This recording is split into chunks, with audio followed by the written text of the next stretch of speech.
Bonjour Dominique Salmon-Serron et Bonjour. bienvenue.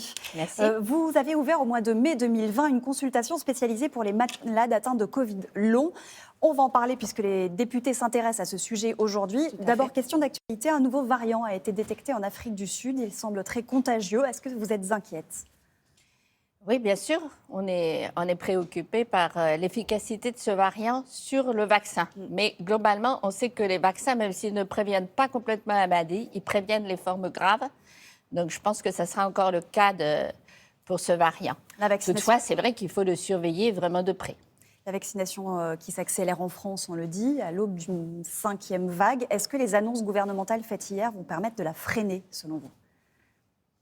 Ça permettra de freiner au moins les hospitalisations et les passages en réanimation. Ça ne permettra pas de freiner complètement la circulation du virus. Mais si on ne veut pas être submergé, comme à la première vague, par des gens qui arrivent aux urgences et submerger le système de santé, il faut vraiment accélérer la vaccination. Cette 5e vague se lève donc alors que plusieurs centaines de milliers de personnes peinent à récupérer des précédentes. Les députés examinent aujourd'hui un projet de loi qui vise à mieux prendre en charge les malades afin d'atteindre ce fameux Covid long. Est-ce que c'est une manière déjà de les reconnaître ? Oui, tout à fait. Tout ce qui peut être fait pour prendre en charge et mettre en évidence ce problème de Covid long est extrêmement intéressant. Donc ce projet de loi, il vise à faire une plateforme où les patients puissent se référencer, s'inscrire, et ensuite être orientés vers la prise en charge. Donc, je vois deux intérêts. Un qui est que les patients puissent être orientés, parce qu'il y a beaucoup de patients en errance en France encore qui n'arrivent pas à trouver un médecin généraliste. Et puis, une autre chose très importante, c'est qu'on puisse mieux connaître cette maladie et le nombre de patients. Parce qu'on sait que... Oui. On ne sait pas combien de personnes sont concernées par ce Covid long aujourd'hui. Par les publications qu'à peu près 10 à 15% des patients vont faire une forme prolongée de Covid. Mais parmi ces gens qui ont une forme prolongée, donc on estime comme ça qu'il y a à peu près 700 000 personnes en France qui ont une forme prolongée. Qu'appelle-t-on forme prolongée ? C'est au-delà de 2 mois ? C'est au-delà de 1 mois. Un mois. Et ça dure au moins, donc c'est dans les 3 mois qui suivent la Covid. Ça peut commencer à 1 mois, 2 mois, 3 mois. Et ensuite, ça doit durer pendant plusieurs mois. C'est ça la définition reconnue par l'OMS. On va parler des symptômes dans un instant, mais d'abord, ce sont des patients qui se sentent souvent ignorés, parfois même moqués. Est-ce que c'est ce qu'ils vous disent quand vous les voyez pour la première fois en consultation ? Pas toujours, mais ça arrive. Ça peut arriver, effectivement. Alors que maintenant, on a une définition de ces formes. Ce sont des gens donc, qui ont plusieurs symptômes, souvent une grande fatigue, des troubles neurocognitifs, de concentration, de mémoire, des essoufflements.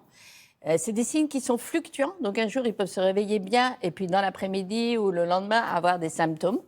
Et c'est des symptômes qui durent assez longtemps. Et c'est vrai que comme c'est des symptômes qui sont inhabituels pour les médecins, certains ont tendance à dire, écoutez, c'est simplement le stress, c'est la fatigue suite à l'épidémie, Et d'ailleurs, etc. les scientifiques sont partagés. Il y a une étude qui a fait grand bruit il y a quelques jours qui pouvait suggérer qu'il y avait une part psychologique dans ces Covid longs. Je pense que ce n'est pas votre position, puisque vous les traitez aujourd'hui, ces Covid-là. Oui.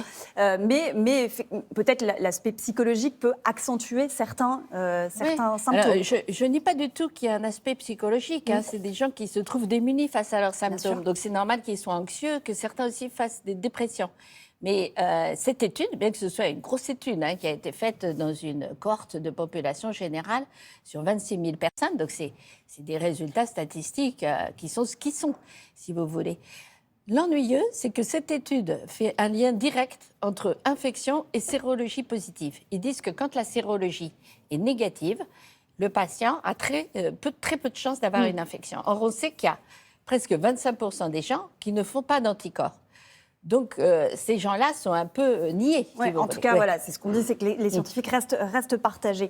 En quoi consiste, puisque vous avez une consultation spécialisée, en quoi consiste-t-elle ? Est-ce qu'il y a un protocole aujourd'hui qui est vraiment mis en place de manière uniforme ? Alors, on a élaboré des recommandations avec la Haute Autorité de Santé pour la prise en charge de ces patients. C'est vrai que c'est une pathologie qui est très complexe. Ce n'est pas une consultation qui prend un quart d'heure. Il faut déjà énormément les écouter, voir tous les examens qu'ils ont réalisés, essayer de vérifier que ce n'est pas un autre diagnostic, parce qu'il y a d'autres virus qui ont circulé pendant cette période. Les gens peuvent avoir tout à fait une autre pathologie. Et une fois que cette évaluation a été faite, qui prend souvent 3 quarts d'heure, on va essayer de faire un diagnostic pour voir comment soulager les patients. Comme vous le savez, On ne connaît pas encore exactement à quoi est dû le Covid long. Mais par contre, on a plusieurs approches thérapeutiques qui, combinées, vont vraiment soulager les symptômes. Alors, on s'aide aussi de questionnaires, de grilles. Vous voyez, il y a des grilles pour la respiration, la fatigue, etc. Donc, au total, cette première évaluation va prendre bien 1 heure. Et puis ensuite, il va y avoir, en ce qui nous concerne, notre évaluation, une évaluation aussi psychologique et une évaluation par des rééducateurs, parce qu'on s'est rendu compte que l'aspect rééducation dans toutes ces dimensions, que ce soit la rééducation par le sport, olfactive, psychologique, peuvent être importantes. Vous avez reçu plusieurs centaines de patients depuis le début de cette consultation spécialisée. Combien sont guéris et est-ce que ce sont des patients anciens qui reviennent souvent?